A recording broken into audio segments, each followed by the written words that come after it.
tight end Christian Bentancur. Y'all go ahead with questions whenever you're ready. Coach Sweeney called you Baby Gronk the other day. Your number 87. Is there any coincidence there? Yeah, I don't know where he got that, honestly, but I guess he's a great tight end, so it's definitely someone I like to impersonate in my game for sure. Is that why you wear 87? Partly the reason, yeah. I would say it's just a great tight end number, and a lot of the greats have worn it, so that's definitely part of the reason why I wear 87. What's it like that? I get the first touchdown you had where you're so wide open, and it almost kind of looks like you know almost get lost in space there. You see the safety coming over. He doesn't really make an aggressive play. What's that like? What's going through your mind? Is it in slow motion for you a little bit? Yeah, honestly, it was mostly just instinct. Cade didn't have much time to get the ball off. Kind of put it in a good spot, caught it, and saw the safety coming up. Just try to get out of the way, and then just a race for the end zone. And being the first touchdown, like as a kid, you grow up and you're like, I'm watching all these highlights, and I'm like, that is something I want to do one day. It's a dream. So to finally like get in the end zone and do it, like that little jump at the end, that was just like my excitement, I guess, coming out. How about those dance moves? What was the inspiration there? I don't know.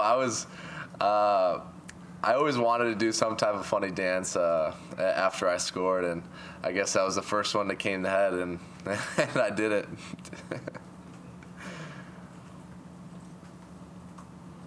Seemed like there was a lot more fun going on the sideline celebrations after scores. Did you guys feel like you were playing lighter, and how did it feel to be able to play with having fun again?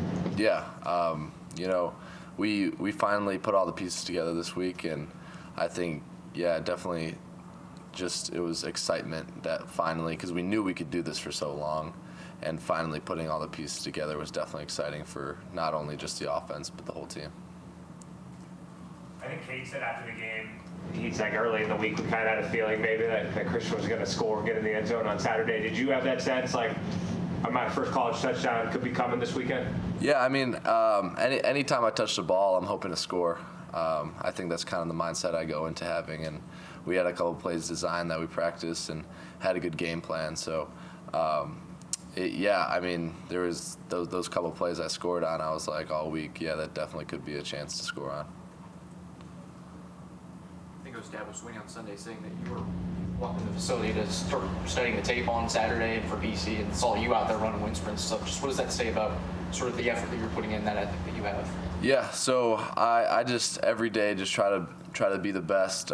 There's a quote that's like, if you stop growing, you start dying, and I feel like you let other people catch up to you if you don't do something every day to push yourself, and it doesn't have to be physical all the time. It could be watching film or, like you said, but yeah, Sunday it's just kind of my routine to come in and get a nice little recovery lift and get some sprints in. So how many sprints do you do? It just depends on how I'm feeling. Usually it'll be from 10 to 12, just, nothing crazy. It won't kill me because I'm still sore from the day before, but just something to get your body still moving, because you don't want to be stiff coming into the week. How much is OPH meant to you, and kind of learning blocking from him as well as your coaches, and kind of seeing how he goes about his business? Yeah, I mean, if you watch Olsen's film on blocking, I mean, it's incredible, and I've studied his tape a lot and took a lot of inspiration from that, because I think he's truly an elite blocker. I think he could block anyone in space or in the box, and I've really studied his film a lot to try to do what he does. How good of a blocker do you feel like you were when you got here? I mean, how much have you improved in that? Yeah, I mean, coming in, being a wide receiver in high school, I didn't really block much, honestly, and that was definitely something that I needed to work on a lot. But just going through like the last year and a half, I guess, and just going against some of the best defensive ends in the nation, linebackers, just going against our defense every single day just really prepared me for every single game and whoever we play. Did you play much inline at all in high school, or were you pretty No, I mean, maybe 1 or 2 plays here and there, but basically I was spread out. Christian, I'm a lot of Midwest guys on this program. What was it about Clemson that appealed to you as the place you wanted to be?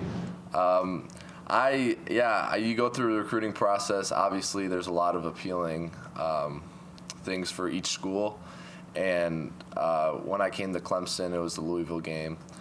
And I just kind of fell in love with it. I kind of described it as having a crush on a girl. You know, you just kind of have that feeling. And I didn't want to lose the chance to come here, and that's why I made the decision. Just the family atmosphere, how Coach Sweeney implements God into everything that we do, and just our culture, I think, is just different than any other school. So you felt like going into the game, you guys decided as a team that you were going to come out with a win. How do you guys now keep that energy going forward? We just gotta stack every day.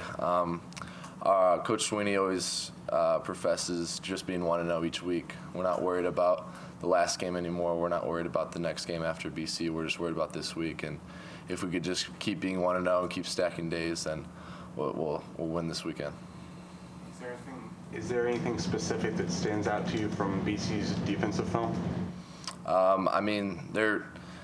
They fly around. They go with great effort, and it's going to be a great matchup for sure. They play a lot of man, which is exciting. Hopefully, we could, just play our game. And I don't really think it matters who we play against. As long as we play our game, then we'll succeed. Just going back to Gronk, are there any tight ends that you did study, like NFL guys? Yeah. I would say, Gronk and Mark Andrews, I think. Mostly Mark Andrews is probably who I watch most film on. I think he's just a very complete tight end, and just everything he does in the run game and in the pass game. So I would say those two. Are you also a Ravens fan, or just? I'm a Chicago fan, honestly. Being from Chicago, I'm a big Bears fan, so the new addition with Colston Loveland has been fun to see, for sure. Watching Gronkowski when you were a kid, could you have ever imagined scoring your first NFL touchdown against the Bill Belichick coach team? Yeah, it's funny because, growing up, I obviously watched Gronkowski a lot, and then going against Bill Belichick in North Carolina, it was kind of funny to see. Everyone was saying just 87. He's seen a lot of touchdowns from number 87, but this time it was from the other side of the field, so that's a little funny, yeah. Anybody else for Christian? Coach Sweeney's also telling us about telling you guys that, like, you're Batman, that you can get out of situations, you have the talent or whatever. Like, what did you take away from that? Yeah, it was just the first couple games, it kind of seemed like we lost our identity and we just forgot kind of who we were. And coming into the last game, he just preached, like, we're Batman, like, we're Clemson football, and we are the standard. And just going into that game, it just made us confident to, win every play. What was it like in the locker room when Cade got like a bad game? It was fun. I mean, we always have the tradition, and I think the fun of football is in the winning. Nothing's fun when you lose. No matter how good you play, it's never fun to lose. So just going out and seeing the win, seeing everyone happy, and doing our dance after the game was super exciting and fun to see. How do you feel like your connection with Cade is developing? Yeah, I think me and Cade, just on and off the field, have grown a lot. Just watching film together or just getting extra throws in after practice, I think that we're continuing to grow our relationship, and I think it's really been showing. Anyone else? All right, Christian, thank you for your time.